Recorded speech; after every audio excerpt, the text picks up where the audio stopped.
বিএনপিকে নিয়ে নতুন ষড়যন্ত্র চলছে দাবি মির্জা ফখরুলের। যাদের ভিন্ন উদ্দেশ্য আছে তারাই নির্বাচন নিয়ে বিভ্রান্তি তৈরি করছে বললেন তারেক রহমান।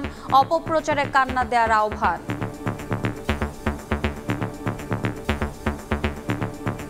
যারা বাংলাদেশে বিশ্বাসী সেই দলকে, সেই নেতাকে আজকে তারা দূরে সরিয়ে যাচ্ছে।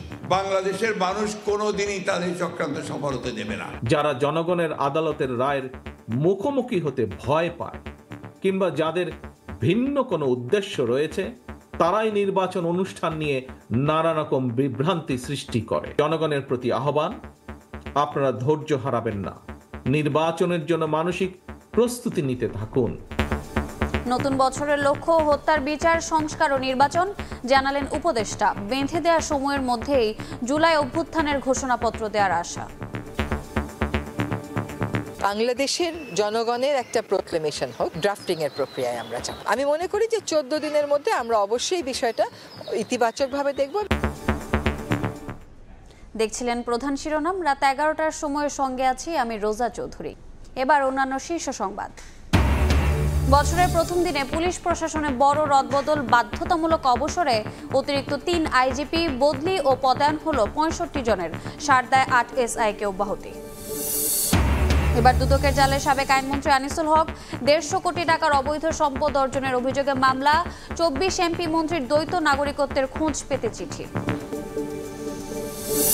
প্রিয় গানগুলোর মধ্যে অন্যতমই হলো নতুন বইয়ের গান। বই পেয়ে আমি অনেক খুশি। স্কুলে স্কুলে উৎসবের আমেজ। বছরের প্রথম দিন পাঠ্য বই পেল কোমলমতিরা। প্রচ্ছদে জুলাই বিপ্লবের গ্রাফিতি। 20 জানুয়ারির মধ্যে সব বই পাবে শিক্ষার্থীরা। পর্দা উঠল ঢাকা আন্তর্জাতিক বাণিজ্য মেলার। উদ্বোধন করলেন প্রধান উপদেষ্টা।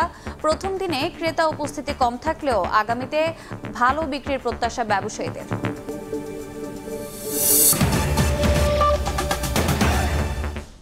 যাদের ভিন্ন উদ্দেশ্য আছে তারাই নির্বাচন নিয়ে বিভ্রান্তি তৈরি করছে বলে জানিয়েছেন বিএনপির ভারপ্রাপ্ত চেয়ারম্যান তারেক রহমান।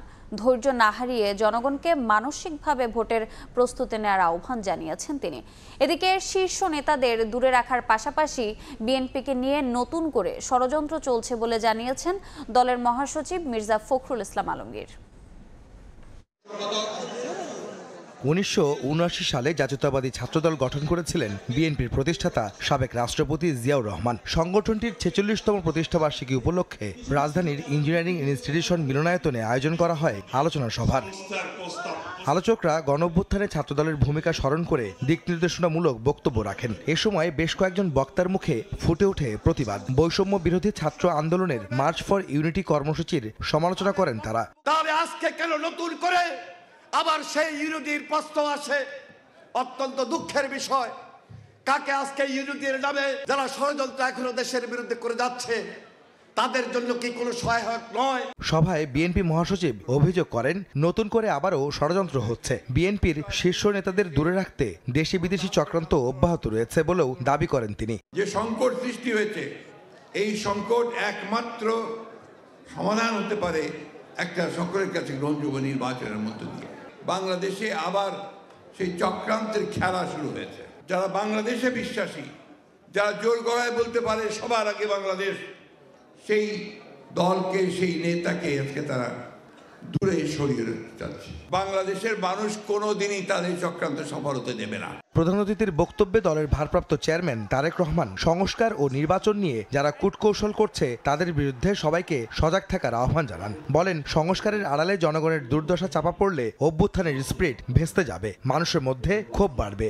অন্তর্বর্তীকালীন সরকার অনেক বড় বড় সংস্কার কর্মসূচি হাতে নিয়েছে। তবে এইসব সংস্কার কর্মসূচির আড়ালে জনগণের নিত্যদিনের দুর্দশা উপেক্ষিত থাকলে জনগণ হয়তো খোদ সরকারের সংস্কার দাবি নিয়ে মুখ খুলতে বাধ্য হবে। নির্বাচন প্রসঙ্গে তারেক রহমান বলেন যারা ভিন্ন উদ্দেশ্য নিয়ে ভোটের মাঠে আসতে ভয় পায় তারাই নির্বাচন নিয়ে বিভ্রান্তি তৈরি করছে। যারা জনগণের আদালতের রায়ের মুখোমুখি হতে ভয় পায় কিংবা যাদের ভিন্ন কোনো উদ্দেশ্য রয়েছে তারাই নির্বাচন অনুষ্ঠান নিয়ে নানা রকম বিভ্রান্তি সৃষ্টি করে। গণতান্ত্রিক আমি জনগণের প্রতি আহ্বান, আপনারা ধৈর্য হারাবেন না, নির্বাচনের জন্য মানসিক প্রস্তুতি নিতে থাকুন। এ সময় বিএনপিকে নিয়ে অপপ্রচারের বিরুদ্ধে সজাগ থাকতে দলীয় নেতাকর্মীদের নির্দেশ দেন দলটির ভারপ্রাপ্ত চেয়ারম্যান। আপনারা অপপ্রচারে বিভ্রান্ত হবেন না। আহমেদ সালেহীন, সময় সংবাদ, ঢাকা। নতুন বছরে সরকারের প্রধান লক্ষ্য হত্যার বিচার, সংস্কার ও রোডম্যাপ অনুযায়ী নির্বাচন, এমনটা জানিয়েছেন পরিবেশ ও বন উপদেষ্টা সৈয়দা রিজওয়ানা হাসান। উপদেষ্টা পরিষদের বৈঠক শেষে তিনি আরও জানান, বৈষম্য বিরোধী ছাত্র আন্দোলনের বেঁধে দেয়া সময়ের মধ্যে ঘোষণাপত্র দেয়া অসম্ভব নয়। সচিবালয়ে আগুনের ঘটনার কারণ সম্পর্কে আরও নিশ্চিত হতে আলামত বিদেশে পাঠানো হয়েছে বলেও জানান উপদেষ্টা। বুধবার প্রধান উপদেষ্টা ডক্টর মোহাম্মদ ইউনূসের সভাপতিত্বে তার কার্যালয়ে অনুষ্ঠিত হয় উপদেষ্টা পরিষদের বৈঠক। বৈঠকে নির্ধারিত বিষয়ের পাশাপাশি আলোচনায় গুরুত্ব পায় ভয়াবহ আগুনে সচিবালয়ের ৭ নম্বর ভবনের ৫টি মন্ত্রণালয় ভস্মীভূত হওয়ার ঘটনা। বৈঠক শেষে সচিবালয়ে পরিবেশ ও বন উপদেষ্টা সাংবাদিকদের জানান, সচিবালয়ে আগুনের ঘটনায় প্রাথমিক তদন্ত প্রতিবেদনের উপর আস্থা রয়েছে, তবে আরও নিশ্চিত হতেই আলামত বিদেশে পাঠানো হয়েছে যাতে সকল রকম সন্দেহের ঊর্ধ্বে আমরা উঠতে পারি। কোন জায়গা থেকে আসলে অগ্নিকাণ্ডের সূচনাটা হয়েছে একেবারে স্পষ্ট করে দেখিয়েছেন। আমরা কোনো বায়াস থেকে এই কমিটি করিনি, ভরসা না করার কোনো কারণ আছে বলে আমরা মনে করছি না। বৈষম্য বিরোধী ছাত্র আন্দোলনের বেঁধে দেওয়া সময়ের মধ্যেই ঘোষণাপত্র দেয়া সম্ভব জানিয়ে বলেন, ড্রাফটিং এর কাজ শুরু হয়েছে, এজন্য সবার ঐক্যমতের প্রক্রিয়াও চলছে। সরকারের অবস্থান থেকে চেয়েছি যে এটা বাংলাদেশের জনগণের একটা প্রোক্লেমেশন হোক। সকলের সাথে কথা বলার প্রক্রিয়াটা শুরু হয়েছে, এখন হয়তো ড্রাফটিং এর প্রক্রিয়ায় আমরা যাব। তারা একটা সময় বেঁধে দিয়েছে 15 তারিখ, মানে আমাদের হাতে এখনো 14 দিন আছে। আমি মনে করি যে এটা অসম্ভব কোনো কিছু। সাংবাদিকদের প্রশ্নের জবাবে বলেন, শেখ হাসিনাকে উপস্থিত রেখেই তার বিচার কাজ সম্পন্ন করতে চায় সরকার। আগামী নির্বাচনে অংশগ্রহণ প্রসঙ্গে বলেন, কোন দল কিভাবে নির্বাচনে অংশ নেবে সেটা তাদের নিজস্ব ব্যাপার। আমরা চাইব উপস্থিতিতে বিচার করতে। যদি উপস্থিতিতে বিচার না হয় তাহলে যেভাবে করে বিচার প্রক্রিয়া করতে হয় সেভাবেই করব। নির্বাচনের ব্যাপারে কোন দল অংশগ্রহণ করবে, কোন দল অংশগ্রহণ করবে না, এটা তো আমরা বলে দেব না। নতুন বছরে জুলাই আগস্ট হত্যাকাণ্ডের বিচার এবং প্রস্তাবিত সংস্কার নিশ্চিত করা, রোডম্যাপ অনুযায়ী নির্বাচন করা এবং আইন শৃঙ্খলা পরিস্থিতি ও নিত্যপণ্যের দাম স্বাভাবিক রাখা সরকারের লক্ষ্য বলেও জানান রিজওয়ানা হাসান।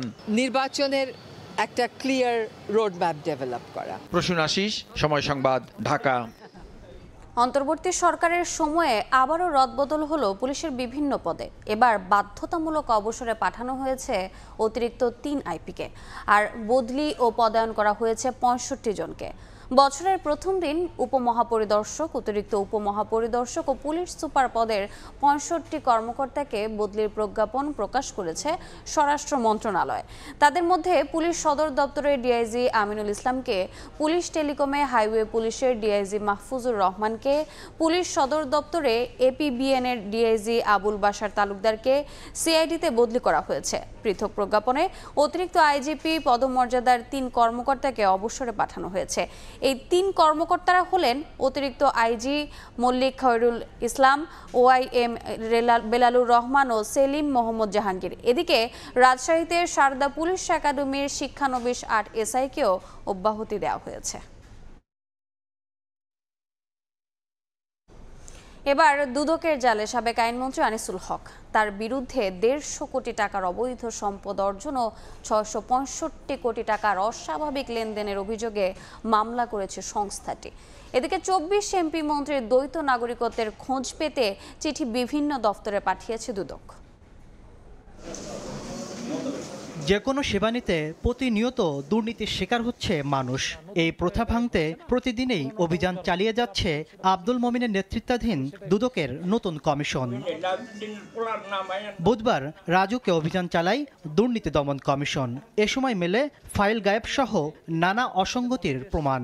আলাদা অভিযানে উঠে আসে গৃহণ কর্তৃপক্ষের উদাসীনতা। রাস্তা অবৈধ দখল করে বিল্ডিং করা হয়েছে বা অবৈধ স্থাপনা আছে, কিছু ফ্ল্যাট প্লট বরাদ্দের বিষয়ে কিছু অসঙ্গতি আমাদের কাছে মনে হয়েছে, যে সেই বিষয়ে আমরা বিস্তারিত কমিশনকে রিপোর্ট করব। এদিন দুদকের মামলায় জড়িয়েছেন সাবেক আইনমন্ত্রী আনিসুল হক। 2 মাসের অনুসন্ধানে উঠে এসেছে 146 কোটি টাকার বেশি অবৈধ সম্পদ অর্জন ও 29 ব্যাংক হিসাবে 665 কোটি টাকা অবৈধ লেনদেনের তথ্য। দুর্নীতি ও ঘুষ সংগঠনের মাধ্যমে প্রাপ্ত অর্থ বা সম্পত্তির অবৈধ উৎস গোপন বা আড়াল করার উদ্দেশ্যে স্থানান্তর, রূপান্তর এবং হস্তান্তর করার দায়ে একটি মামলা রুজু করা হয়েছে। সম্প্রতি এমপি মন্ত্রীদের দুর্নীতির অনুসন্ধানে বেরিয়ে আসে অন্তত 24 জনের রয়েছে দ্বৈত নাগরিকত্ব। এ বিষয়ে বিস্তারিত তথ্য পেতে পাসপোর্ট অধিদপ্তর সহ 3 দপ্তরে চিঠি পাঠিয়েছে দুদক। বাংলাদেশে বিভিন্ন সময় গণকর্মচারী অথবা তাদের পোষ্যগণ কর্তৃক দ্বৈত নাগরিকত্ব গ্রহণের বিষয়ে ইমিগ্রেশন এবং পাসপোর্ট অধিদপ্তর সহ 3টি দপ্তরে তথ্যাদি চেয়ে পত্র প্রেরণ করা হয়েছে। এদিকে নাটোর 1 আসনের সাবেক সংসদ সদস্য শহীদুল ইসলাম বকুল ও তার স্ত্রীর বিরুদ্ধে মামলা করেছে দুদক। তাদের বিরুদ্ধে 2 কোটি 27 লাখ টাকার অবৈধ সম্পদ ও 29 কোটি টাকা অস্বাভাবিক লেনদেনের প্রমাণ পেয়েছে সংস্থাটি। অভিযোগ সংশ্লিষ্ট জনাব শহীদুল ইসলাম বকুল, সাবেক সংসদ সদস্য। তাসলিম তৌহিদ, সময় সংবাদ, ঢাকা। শেখ হাসিনাকে ফেরানোর প্রক্রিয়া ও দ্বিপাক্ষিক সম্পর্ক একই সঙ্গে চলবে বলে জানিয়েছেন পররাষ্ট্র উপদেষ্টা মোহাম্মদ তৌহিদ হোসেন। বিকেলে নিজ মন্ত্রণালয়ে সাংবাদিকদের জানান, নতুন বছরে ভারত, চীন ও যুক্তরাষ্ট্রের সঙ্গে সম্পর্ক উন্নয়নে গুরুত্ব দেওয়া হবে। আমরা আমাদের প্রতিবেশীর সাথেও ভালো সম্পর্ক চাই, মার্কিন যুক্তরাষ্ট্রের সাথেও আমরা ভালো সম্পর্ক চাই, চীনের সাথেও ভালো সম্পর্ক চাই, কারণ আমাদের স্বার্থ আছে প্রতিটি ক্ষেত্রেই। আপনি আনুষ্ঠানিক চিঠি লিখেছেন, কোনো জবাব পাননি, তাহলে কি আসলে ঢাকা দিল্লি রিলেশন? না, দেখুন আমি মনে করি যে দুটো পাশাপাশি চলবে, কারণ এটা হলো একটা ইস্যু, কিন্তু আমাদের আরও অনেক স্বার্থের ইস্যু আছে দুই পক্ষেরই, আমরা সেগুলি নিয়ে পাশাপাশি আগাবো। আমি চীনে যাচ্ছি, আমি যেটা বললাম যে আমাদের এই 3 দেশের সাথে সম্পর্ক আমাদের গুরুত্বপূর্ণ। চীনারা যেহেতু আমাকে নিমন্ত্রণ করেছে যেতে, আমি যাচ্ছি সেখানে আমাদের যেগুলি ইস্যুজ আছে সেগুলি নিয়ে আমরা আলাপ আলোচনা করবো। কী ইস্যুজ আছে সেগুলি আমি এখন বলবো না, কারণ একটা ইন্টারমিনিস্ট্রিয়াল মিটিং ফরেন সেক্রেটারি আহ্বান করেছেন, সেখানে আমরা ঠিক করবো যে আমাদের কী অ্যাচিভেবল, কী আমাদের তাদের কাছ থেকে সমাধান করতে পারি। স্কুলে স্কুলে উৎসবের আমেজ। বছরের প্রথম দিন দেশের বিভিন্ন স্থানে পাঠ্য বই পেল কোমলমতিরা। নতুন বইয়ের প্রচ্ছদে স্থান পেয়েছে জুলাই বিপ্লবের গ্রাফিতি, বেড়েছে কাগজ ও ছাপার মান। তবে সব বই না পাওয়ার আক্ষেপ অনেকের। 20 জানুয়ারির মধ্যে সবাই পাবে বই বলে জানিয়েছেন পাঠ্যপুস্তক বোর্ডের চেয়ারম্যান। আর শিক্ষা উপদেষ্টা জানান, একচেটিয়া ছাপা বাণিজ্যকে উন্মুক্ত করে সুশৃঙ্খল করতে সচেষ্ট সরকার। শাহিনুর রহমানের ক্যামেরায় শাকির আহমেদের রিপোর্ট। নতুন বছরে নতুন বই নিতে স্কুলের আঙ্গিনায় শিক্ষার্থীরা অধীর আগ্রহে অপেক্ষার পর হাতে বই পেয়ে বাঁধ ভাঙা উচ্ছ্বাস। বছরের প্রথম দিনেই নতুন বইয়ের ঘ্রাণে নবোদ্যমে এগিয়ে যাওয়ার প্রেরণা পাওয়ার কথা জানায় শিক্ষার্থীরা। 7টার দিকে ঘুম থেকে উঠে আমি বইয়ের আনন্দ অনেক খুশি, রেজাল্টের খুশি এবং নতুন শ্রেণীতে ওঠার এবং নতুন বই পাওয়ার আনন্দ খুবই মজা লাগছে। আমি কয়েকবারই বইয়ের গানটা শুনেছি। কালকে থেকে আমি খুব এক্সাইটেড ছিলাম এই নতুন বইটা পাওয়ার জন্য। স্বপ্ন তাদের আকাশ ছোঁয়ার, তবে দেশমাতৃকার তরে নিজেকে উৎসর্গ করার কথাও গুরুত্ব পাচ্ছে তাদের কণ্ঠে। বইগুলো পড়ে আমার ভবিষ্যতে স্বপ্ন পূরণ করতে চাই। ডাক্তার হয়ে আমি সব মানুষের সেবা করতে চাই। এবার পাঠ্য বইয়ের প্রচ্ছদে স্থান পেয়েছে জুলাই বিপ্লবের গ্রাফিতি।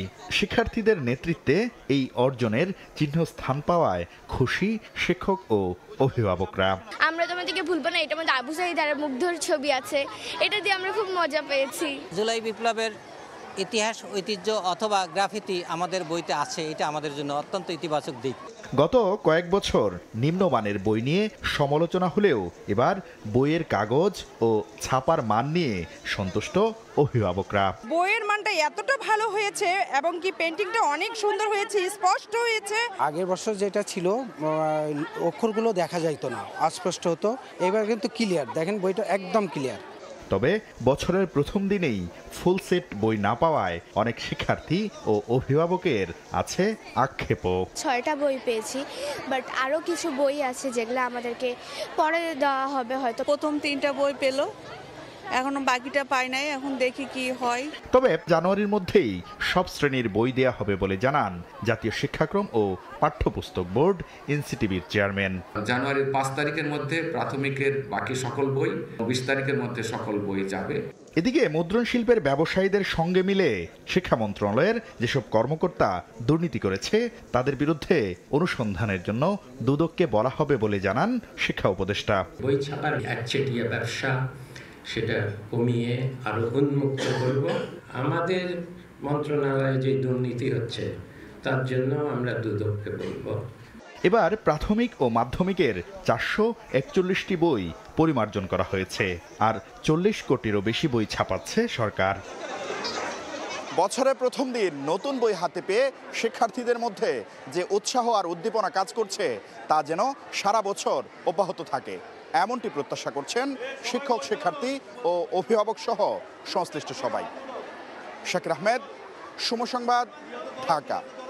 জুলাই শহীদ স্মৃতি ফাউন্ডেশন থেকে এখন পর্যন্ত 628 শহীদ পরিবারকে আর্থিক সহায়তা দেওয়া হয়েছে বলে জানিয়েছেন ফাউন্ডেশনের সাধারণ সম্পাদক সার্জিস আলম। সকালে ফাউন্ডেশন কার্যালয়ে ব্রিফিংয়ে তিনি জানান, জুলাই শহীদ স্মৃতি ফাউন্ডেশনের ব্যাংক হিসেবে জমা পড়েছে 109 কোটি 20 লাখ 23 হাজার টাকার অনুদান। এর মধ্যে 47 কোটি 32 লাখ টাকার সহযোগিতা প্রদান করা হয়েছে। এখন পর্যন্ত 1601 জন আহত আর্থিক সহযোগিতা পেয়েছেন বলে জানান সার্জিস। তিনি বলেন, আন্দোলনের সম্পৃক্ত নয় এমন অনেকে সুযোগ সুবিধা নিতে এসেছেন বলে অভিযোগ পাওয়া গেছে। নতুন বছর অনেক বড় চ্যালেঞ্জ, এটা শুধু আমাদের ফাউন্ডেশনের জন্য না, পুরো দেশের জন্য। এখন পর্যন্ত আমাদের ফাউন্ডেশনে আর্থিক সহযোগিতা এসেছে 109 কোটি 20 লক্ষ। আর্থিক সহযোগিতা প্রদান করেছি 47 কোটি 32 লক্ষ। আমাদের ফান্ডে এখন পর্যন্ত রয়েছে প্রায় 161 কোটি টাকার মতো। ভেরিফাইড শহীদের লিস্ট, সেখানে শহীদের সংখ্যা 826। এর মধ্যে আমরা অলরেডি আমাদের ফাউন্ডেশন থেকে চেক হস্তান্তর করেছি 628 জনকে, আর আমাদের মাত্র 198 জন শহীদ পরিবারের কাছে পৌঁছানো বাকি আছে। রাজনৈতিক ও অর্থনৈতিক সংকট থেকে উত্তরণের চেষ্টার মধ্যেই শুরু হলো ঢাকা আন্তর্জাতিক বাণিজ্য মেলা। প্রথম দিনে ক্রেতা দর্শনার্থীদের তেমন উপস্থিতি না থাকলেও ব্যবসায়ীদের আশা, গতবারের তুলনায় এবার জমে উঠবে মেলা।